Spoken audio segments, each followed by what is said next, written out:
कमा हक कहू, इज्जत और खातिर तवाज़ो करने के लिए तैयार नहीं है। अवाम अपने औलामा की इक्तिदा करने के लिए तैयार नहीं है। आज अपना कोई आगे आता है लीडरशिप लेकर, सही सरदारी लेकर, क़यादत लेकर, सियादत लेकर, तो हम अपने लोगों को सपोर्ट करने के लिए तैयार नहीं है। हम अपने ही लोगों को वोट करने के लिए तैयार नहीं है। मुख्तदी इमाम के खिलाफ होता चला जा रहा है। आवाम का हाल ये है, वो उलमा के खिलाफ चले जा रहे हैं। कमेटी का हाल ये है, वो मनमानी करती हुई नजर आ रही है। और बहुत सारी कमेटी ऐसी है कि अच्छा काम कर रही है तो पब्लिक साथ देने को तैयार नहीं है।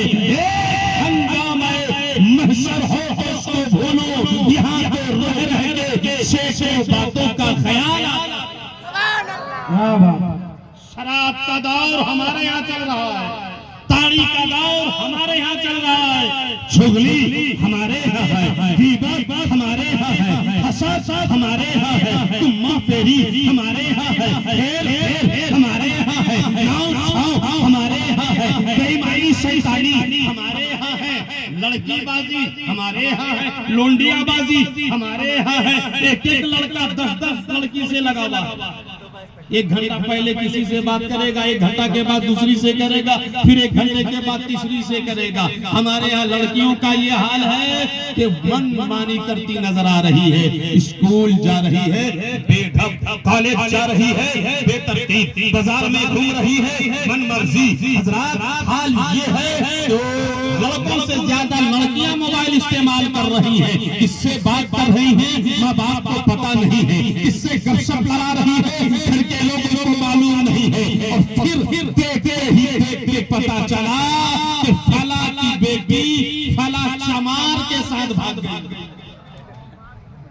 फला की बेटी फला शादीशुदा के साथ फंस गई, फला की बेटी का फला से चक्कर चल रहा है।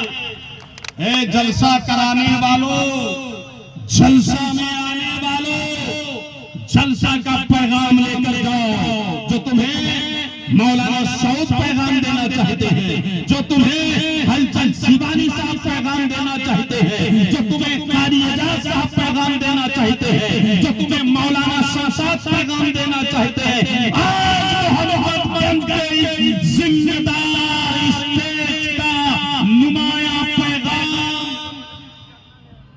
कि तुम ही क्यों लुट रहे हो, तुम ही क्यों बर्बाद हो रहे हो, तुम ही क्यों जलील हो रहे हो, तुम ही क्यों मारे जा रहे हो, तुम ही क्यों काटे जा रहे हो, तुम ही क्यों पीटे जा रहे हो, तुम्हारी बेटियों की इज्जत ही नीलाम क्यों हो रही है। आखिर तुम्हारे यहाँ मदरसा चल क्यों नहीं रहा है, आखिर तुम्हारे यहाँ मस्जिद आबाद क्यों नहीं हो रही है, आखिर तुम्हारा इमाम शिकवा करता हुआ क्यों नजर आता है, आखिर तुम्हारा मौलवी शिकायत करता हुआ क्यों नजर आता है, आखिर तुम्हारी कमेटी तुमसे बेजार क्यों है।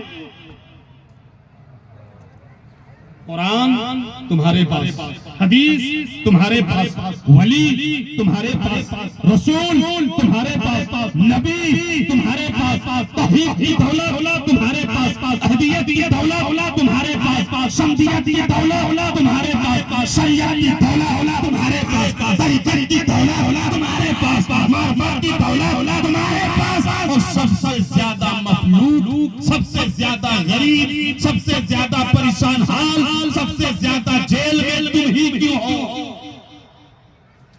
कोर्ट में चले जाओ 80% तुम ही नजर आते हो, हॉस्पिटल में चले जाओ 70% तुम ही नजर आ रहे हो।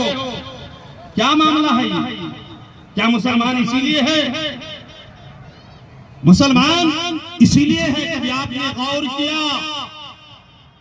इन उलमा से पूछिए तो ये कुरान पढ़ के तुम्हें बताएंगे, हदीस पढ़ के तुम्हें बताएंगे कि मुसलमान इस दुनिया में आया है रहबरी करने के लिए, मुसलमान इस दुनिया में आया है अपनी ठोकरों से दूसरी कौम को क्या कहते हैं, इज्जत बांटने के लिए, दौलत बांटने के लिए। मुसलमानों तुम्हारा वजूद ही हुकूमत के लिए हुआ है, मुसलमानों तुम्हारा वजूद ही हुक्मरानी के लिए हुआ है। मुसलमानों इज्जतों के पास अगर बने हैं तो तुम्हारे